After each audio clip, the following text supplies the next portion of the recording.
నమస్తే friends, welcome to blossom channel.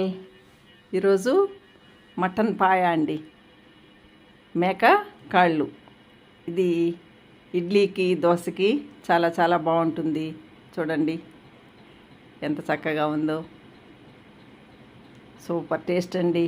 ఇడ్లీకి కాబట్టి కొంచెము పలసగా పెట్టాము, అన్నంకైతే ఇంకొంచెం చిక్కగా పెట్టుకోవాలండి కూర.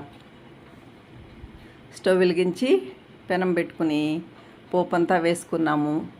కూర వడేము, చెక్క, లవంగము అవన్నీ కొద్దిగా వేసాము. కరివేపాకు, ఆనియన్స్ ఒక 3 కట్ చేసుకుని పేస్ట్ చేసుకుని ఇలా వేసి వేయించుకోవాలి. జింజర్ గార్లిక్ పేస్టు ఇది బాగా బ్రౌన్ కలర్ వచ్చేంత వరకు వేయించుకోవాలి. అసలు ఈ సూపు హెల్త్ బాగలేని వాళ్ళకి కూడా చేసి పెడతారండి, చాలా మంచిది ఇది కొంచెం వేగిన తర్వాత ఒక 3 టమోటాలు తీసుకుని ఇలా మిక్సీకి వేసుకుని దీనిలో వేసి వేయించుకోవాలి.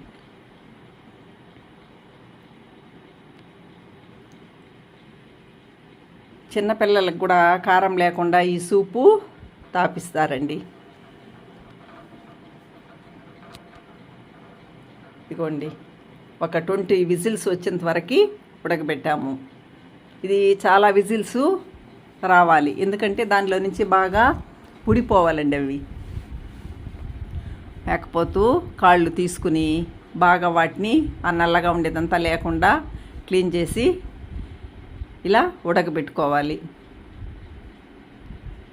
కారము, పసుపు, తగినంత ఉప్పు వేసి ఇలా ఉడకబెట్టాము.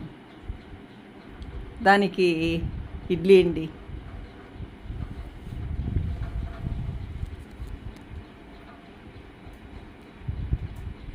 ఇడ్లీకి తింటే టేస్ట్ అద్దరిపోతుందండి. ఇడ్లీ, వడ, పాయ కాంబినేషన్ సూపర్ టేస్ట్ అండి. మీరు ట్రై చేయండి. మీకు నచ్చితే కామెంట్స్ పెట్టండి, లైక్ చేయండి.